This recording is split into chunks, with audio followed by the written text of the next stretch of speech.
No IPTESP existe uma colônia de mosquitos Aedes aegypti. Eles são usados em testes científicos.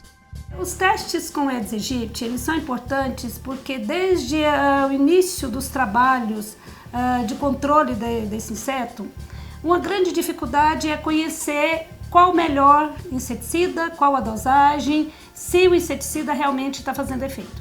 Então esse trabalho ele é desenvolvido junto com os funcionários da Secretaria Estadual de Saúde, FUNASA, e o objetivo é garantir que tenha um controle efetivo do inseto. Então, no momento, nesse ano de 2019, não teve atividade, não teve nenhum teste, porque a gente não teve novos inseticidas sendo adquiridos, né, pelo governo federal. E um exemplo disso é o grande número de casos de dengue que a gente teve esse ano, né? E o que vocês vêm observando na pesquisa? Há quanto tempo ela acontece, professora? Aqui no IPTESP, essa colônia que se mantém, que foi montada e organizada pelo professor Dionizete, professora Heloísa, junto com os técnicos da FUNASA e Secretaria de Saúde, ela desde a década de 90. Então, o que tem observado é o aumento da resistência dos insetos aos inseticidas. Então, é necessário sempre aumentar a concentração, né, a dosagem do inseticida que está sendo aplicado, o intervalo menor e o inseto conseguindo sobreviver. E mecanismos de escape desse mosquito. O mosquito que antes só se criava em água limpa, hoje você encontra Aedes aegypti criando em água poluída. Para chegar a esses resultados, os cientistas fazem comparações entre as resistências dos mosquitos que estão por aí nas cidades e estes mantidos na colônia. Então, esses mosquitos eles são levados para o campo, são colocados em casas que são previamente definidas. E então, na rua, então, são colocadas em 2, 3, 4 casas e depois o inseticida é aplicado e depois a gente traz de volta e vai avaliar a mortalidade desses mosquitos. Então, isso é feito como teste de campo. Agora, em laboratório, então a gente faz com testes com larvas, com testes com os próprios mosquitos. Professora, esse trabalho ele foi feito em quantas cidades e levando em conta quantos inseticidas? Isso é variável. Isso teve um trabalho muito intenso que foi feito em Senador Canedo, Aparecida, São Luís, porque isso depende, o momento depende a atuação política naquele estado, o número de casos da doença que acontece, mas que dentro do estado de Goiás são vários. Agora, os inseticidas não são muitos, nós não temos uma variabilidade grande de inseticidas para se aplicar contra Aedes aegypti. Porque o que nós usamos? São inseticidas que eles foram desenvolvidos primeiro para insetos de importância agrícola. Então funciona, alguns lá e depois eles são adaptados. Poucos são os inseticidas que foram desenvolvidos para uso contra insetos de importância em entomologia médica e saúde pública, né? Os mosquitos Aedes aegypti das cidades se mostraram mais resistentes aos inseticidas do que os que foram mantidos nas colônias. Então, quando a gente vai avaliar um inseticida, esse do laboratório, ele morre com uma quantidade menor. Então, a gente tem que fazer o que chama DL50, DL90 para matar 50% da população, 90% da população, comparando entre o do laboratório e o que está no ambiente. Mas por que eles estão mais resistentes?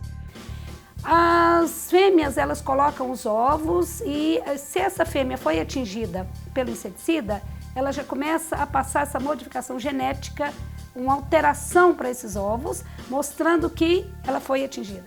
A próxima geração, ela pode já apresentar uma pequena alteração.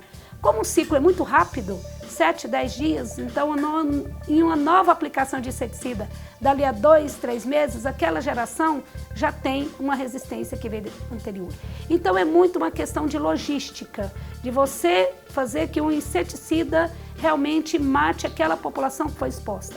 A população que foi exposta, que foi desafiada e que não foi morta, ela passa para a geração filha a sua forma de resistência.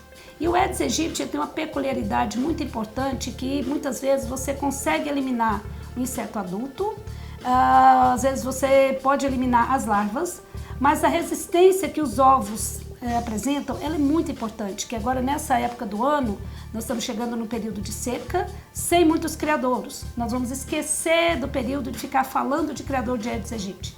Mas os ovos, que são pequenos, que são escuros, eles estão por aí, dispersos, resistentes, eles vão esperar muito bem a nova temporada de chuva. E com vírus, né? Então daqui 4, 5 meses nós vamos começar novamente muita chuva, muito Aedes aegypti, muita dengue novamente. O que a gente deveria estar fazendo agora na seca? Posso pegar os ovos?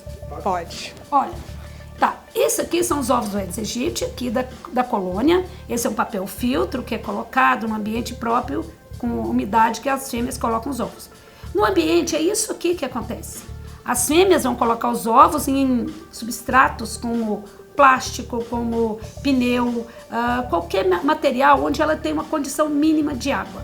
Se essa água não for suficiente para que as larvas eclodissem, o ciclo vai parar, ela vai estabilizar. A larva vai continuar viva ali e ela vai conseguir sobreviver até a próxima temporada de chuva. Lembrando que dentro desses ovos, com essas larvas, você mantém os vírus vivos, ativos. Primeiro que eu não consigo enxergar esse ovo igual eu enxergo a larvinha. Eu olho para uma coisa, não tem ovo aqui. Em casa, a vasilha onde o cachorro toma água. Eu vou lá e reponho água. Você tem que lavar essa vasilha. Lavar, passar bucha, passar escova, porque esse ovinho, ele adere na superfície.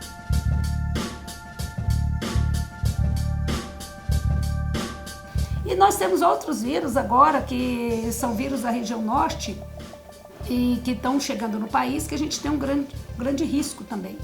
Então nós temos o vírus Maiaro, que hoje não era conhecido aqui nós vamos dizer na região centro-oeste, já foi diagnosticado aqui em Goiânia, no Rio de Janeiro. Então assim, do rol de vírus, de arbovírus, né, que são vírus transmitidos por artrópodes, o Aedes aegypti ele é o mais importante. Então, com febre amarela urbana, que está erradicada no Brasil desde a década de 1940. Dengue, os 4 sorotipos, zika, chikungunya. E nós temos um grande risco de termos novamente febre amarela urbana, porque hoje nós só temos febre amarela silvestre, que é transmitida por outras espécies de mosquito silvestre. Mas como nós temos a população urbana, muitas vezes não vacinada, então nós temos o risco sim de reurbanização da febre amarela.